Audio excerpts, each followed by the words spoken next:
Welcome back to Madtown Hobby. My name is Keith, and we just had some crazy news dropped on us from the creator of Flesh and Blood, James White himself. Now, I haven't done a lot of Flesh and Blood content recently, but we do sell Flesh and Blood singles, and this is going to be a huge bomb dropped on all the other single sellers and stores that do organized play for Flesh and Blood.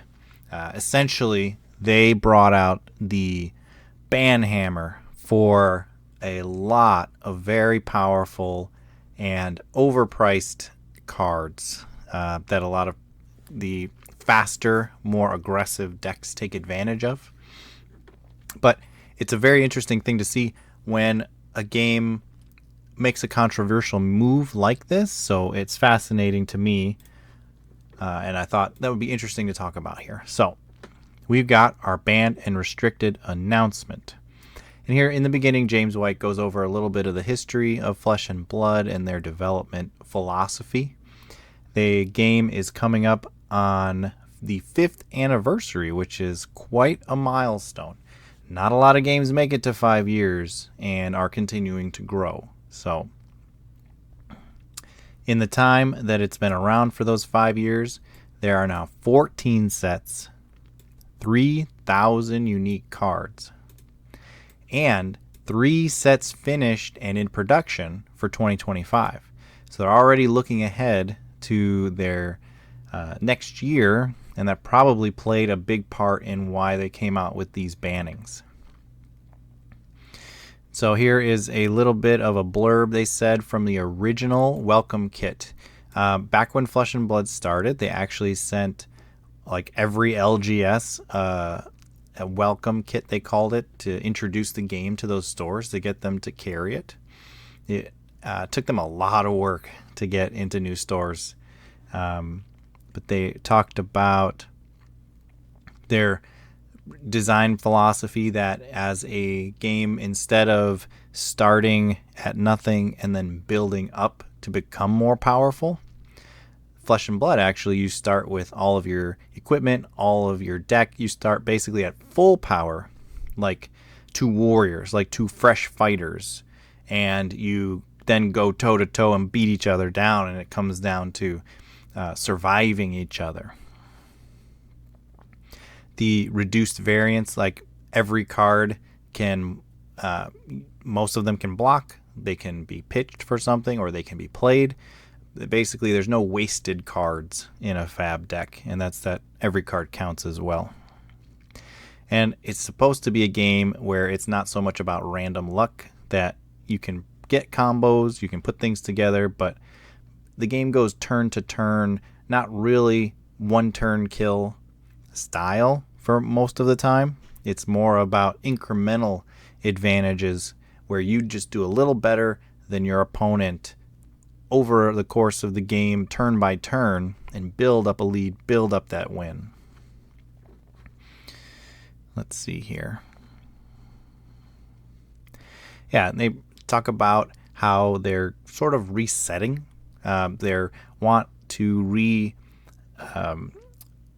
recognize the foundation of what built Fab and how it started. And, this is actually quite a good idea for a lot of businesses. When you start a business, you typically start small, and you start with a single vision, a single owner, and the people you bring in tend to be on board with that vision. But as over time, as your company grows, it can become diluted.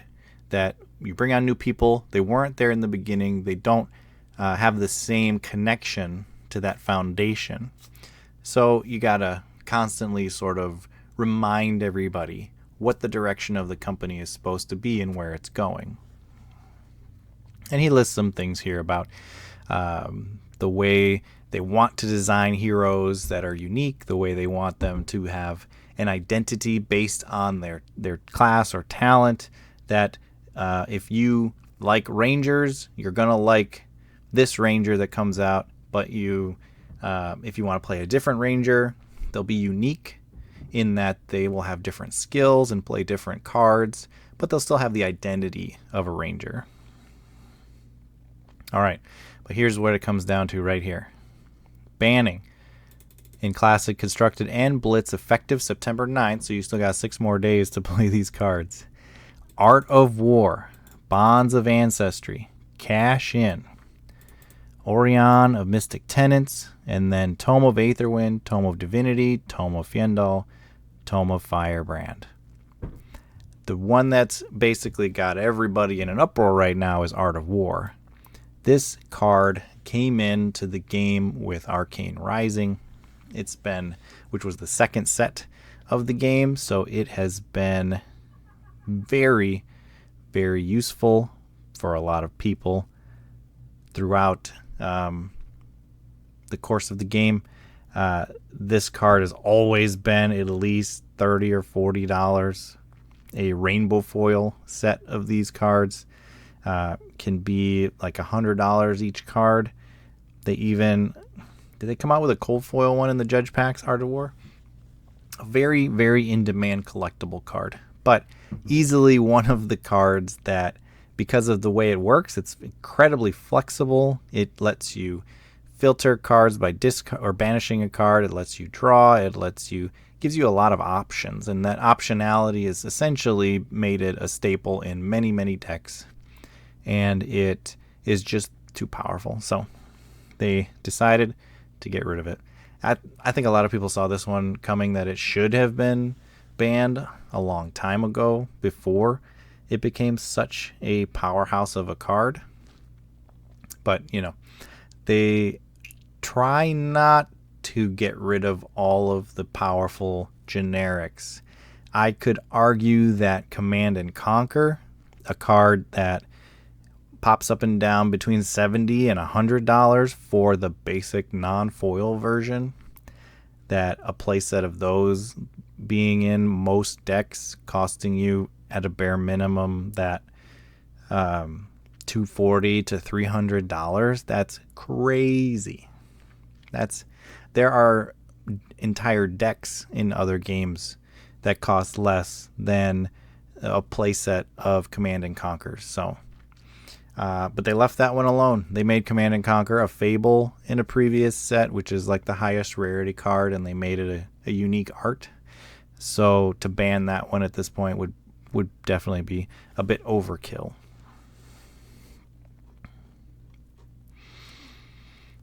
Okay, so these are some big changes. They said they're actually not even done. In Blitz, they're going to look at more changes possibly and update us before the next skirmish season. And if you didn't know, this current skirmish season, Season 9, Zen, the new hero that came with Mistveil, the ninja, already achieved enough wins to hit Living Legend in Blitz after just 2 weeks of skirmish contests. That's insane. I don't think anybody's ever hit Legend that fast, ever.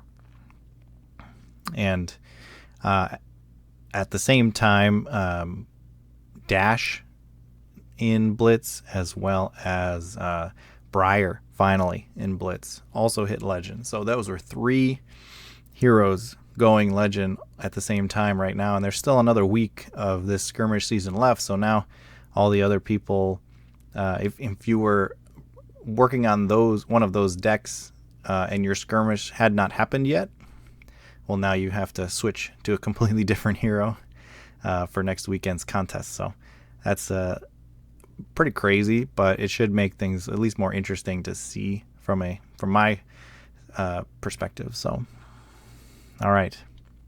Now, these cards are all still legal in Living Legend. So if you have a hero that you play there, and like they just did in Chicago, a Living Legend skirmish, so you can still play your Art of Wars, you can still do all of that there as well. So they're not completely getting rid of them. But this is certainly huge, huge news for this community.